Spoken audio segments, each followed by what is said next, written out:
এই guys, welcome back to my channel. তো চলে এসেছি আজকে আরও একটা নতুন ভিডিও নিয়ে। আজকে আমরা যে জায়গাটায় যাচ্ছি সেখানকার নামটা কিন্তু তোমরা সকলেই জানো। এই জায়গাটা কিন্তু মোমোর জন্য খুবই ফেমাস। তো রিসেন্টলি ওরা শ্রীরামপুরে একটা রেস্টুরেন্ট খুলেছে, তো আজকে আমরা সেখানেই যাচ্ছি। তো চলো এখানে গিয়ে একটা এক্সপিরিয়েন্স করা যাক। আর তোমরা যদি আমার চ্যানেলে নতুন হয়ে থাকো তাহলে চ্যানেলটাকে অবশ্যই সাবস্ক্রাইব করে নিও এবং পাশে থাকা বেল আইকনটা তো অবশ্যই ক্লিক করে দিও। আর স্টে টিউন, তোমরা ততক্ষণ নামটা গেস করতে থাকো। তো চলো বেরিয়ে পড়া যাক।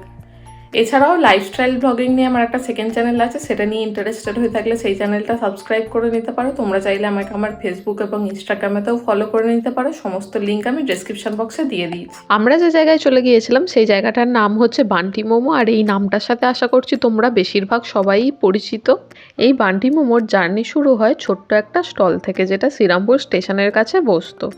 সেখান থেকে ওনারা খটির বাজারে আরও একটা বান্টি মোমোর আউটলেট খোলে। তো সেটা ছোটোখাটো একটা রেস্টুরেন্ট টাইপের ছিল। আর তারপর এই শ্রীরামপুর বিল্ডিং বাজারে এরকম দুখানা ফ্লোর নিয়ে ওনারা কিন্তু একটা বড়সড় রেস্টুরেন্ট ওপেন করেন। শ্রীরামপুর বিল্ডিং বাজার থেকে শাওড়াফুলির দিকে যে রাস্তাটা যাচ্ছে সেই রাস্তা ধরে 2 মিনিট এগিয়ে আসলেই কিন্তু এই রেস্টুরেন্টটা তোমরা দেখতে পাবে। এখানে এসি এবং নন এসি দু রকমেরই সিটিং অ্যারেঞ্জমেন্ট রয়েছে। এসিতে বসতে চাইলে তোমাদের ফার্স্ট ফ্লোরে বসতে হবে, আর যদি নন এসি বা রুফটপে বসতে চাও তাহলে কিন্তু তোমাদের সেকেন্ড ফ্লোরে যেতে হবে। তবে খাবারের অর্ডারটা কিন্তু তোমাদের ফার্স্ট ফ্লোরের কাউন্টার থেকেই করতে হবে, এবং যা যা খাবার অর্ডার করবে সেটার পেমেন্টটাও কিন্তু আগে করে দিতে হবে। আর ওনারা খাবারটা রেডি হয়ে গেলে তারপর সার্ভ করে দেবেন তোমাদের। এখানে দুটো ফ্লোরের অ্যাম্বিয়েন্সই কিন্তু দারুণ, তবে এই রুফটপের অ্যাম্বিয়েন্সটা আমার একটু বেশিই ভালো লেগেছে। আর আমরা যখন গিয়েছিলাম তখন একটু ঠান্ডা ঠান্ডাই ছিল, তার জন্য আমরা রুফটপেতেই বসেছিলাম। আর এখানে তোমরা মোমোর মধ্যে অনেক রকমের ভেরিয়েন্ট পেয়ে যাবে। মোমোর পাশাপাশি এখানে কিন্তু স্যুপও রয়েছে। এছাড়াও তোমরা এখানে মকটেল এবং কোল্ড ড্রিঙ্কসের অপশানও পেয়ে যাবে। তবে মোমোর মধ্যে যে ভেরিয়েন্টগুলো আছে সবকটা ওনারা এখনও চালু করতে পারেননি, যেহেতু নিউলি ওপেন্ড হয়েছে। আর স্যুপের অপশানগুলোও এখনও চালু হয়নি। আর মকটেলটাও এখনও মেনুতে ওনারা অ্যাড করেননি। মকটেলটার প্রাইসিং হচ্ছে 100 আর 120 রুপিসের মধ্যেই কিন্তু থাকবে। তো আমরা খাবার দাবার অর্ডার করে পেমেন্ট করে দিয়ে এসে রুফটপে বসার কিছুক্ষণের মধ্যেই ওনারা খাবারটা সার্ভ করে দিয়ে গেলেন। প্রথমেই আমরা নিয়েছিলাম চিকেন গন্ধরাজ মোমো। এটার প্রাইস পড়েছিল 120 রুপিস। 120 রুপিসের মধ্যে 5 পিস মোমো দিয়েছিল, রেড চাটনি ছিল, আর ছিল চিকেন স্যুপ। এই মোমোগুলো কিন্তু একদম গরম গরম সার্ভ করেছিল। বাইরের লেয়ারটা কিন্তু খুবই পাতলা ছিল, আর ভিতরে চিকেনের স্টাফিং কিন্তু একদম ভরে ভরে দেয়া ছিল, তোমরা ভিডিওতে দেখতেই পাচ্ছ। আর এই রেড চাটনিটার সাথে এটার টেস্টটা কিন্তু আমার জাস্ট মারাত্মক লেগেছে। আর গন্ধরাজের যে ফ্লেভারটা সেটা কিন্তু আমি প্রথম বাইটেই পেয়েছিলাম। আর এই চিকেন স্যুপের টেস্টটাও কিন্তু একদম জাস্ট পারফেক্ট ছিল।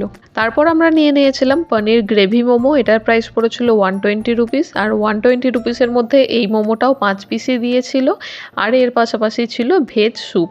এই মোমোটার মধ্যে পনিরটা কিন্তু একদম স্ম্যাশড করে দেওয়া ছিল, আর ওপরের যে গ্রেভিটা ছিল সেটা একটু ঝাল ঝাল ছিল আর টক মতো ছিল। তো অল ওভার এটার টেস্টটা কিন্তু আমার দারুণ লেগেছে। তারপরে আমরা নিয়েছিলাম ফিশ কুরকুরে মোমো। এটার প্রাইস পড়েছিল 150 রুপিস। 150 রুপিসের মধ্যে এই মোমোটাও কিন্তু 5 পিসই দিয়েছিল, আর চিকেন স্যুপ দিয়েছিল, আর এটার সাথে কিন্তু 2 রকমের ডিপস দিয়েছিল। একটা তো ওই রেড চাটনিটা ছিল, আর ছিল মিওনিজ। আর প্রত্যেকটা মোমোর স্টাফিং কিন্তু একদম ভরপুরভাবে ছিল, মানে মোমোর মধ্যে স্টাফিংয়ের কিন্তু কোনো অংশেই কমতি ছিল না।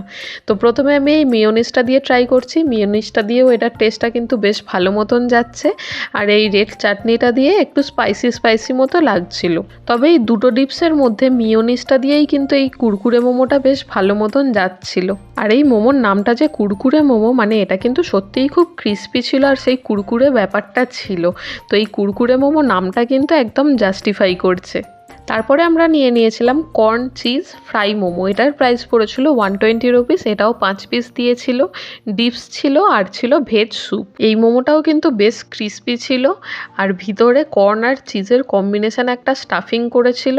আর এটার টেস্টটা কিন্তু আমার হেভেনলি লেগেছে। মানে এতক্ষণ পর্যন্ত যে মোমোগুলো আমি ট্রাই করলাম তার মধ্যে এই মোমোটা কিন্তু আমার বেস্ট লেগেছে। তো তোমরা যদি এখানে যাও এই মোমোটা কিন্তু অবশ্যই ট্রাই করো। তারপর আমরা সবশেষে নিয়েছিলাম কিউই মকটেল। এটার প্রাইস পড়েছিল 120 রুপিস। এই মকটেলের টেস্টটাও কিন্তু আমার ঠিকঠাক লেগেছে, মানে কিউইর ফ্লেভারটা ভালো মতন বোঝা যাচ্ছিল, তবে সোডার পরিমাণটা এটার মধ্যে কিন্তু একটু কম ছিল। সেটা হলে এটার টেস্টটা একদম পারফেক্ট হতো। এটা কিন্তু মোমো লাভারদের জন্য একদম পারফেক্ট ডেস্টিনেশন।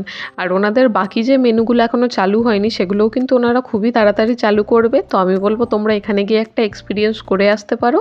লোকেশনটা আমি ডিসক্রিপশন বক্সে দিয়ে দিই। আজকের ভিডিওটা তাহলে এখানেই শেষ করছি। ভিডিওটা ভালো লেগে থাকলে ভিডিওটাকে লাইক করো, কমেন্ট করো আর প্রচুর পরিমাণে শেয়ার করে দিও। তো দেখা হচ্ছে পরের ভিডিওতে, ততদিন পর্যন্ত stay safe and healthy. Tata.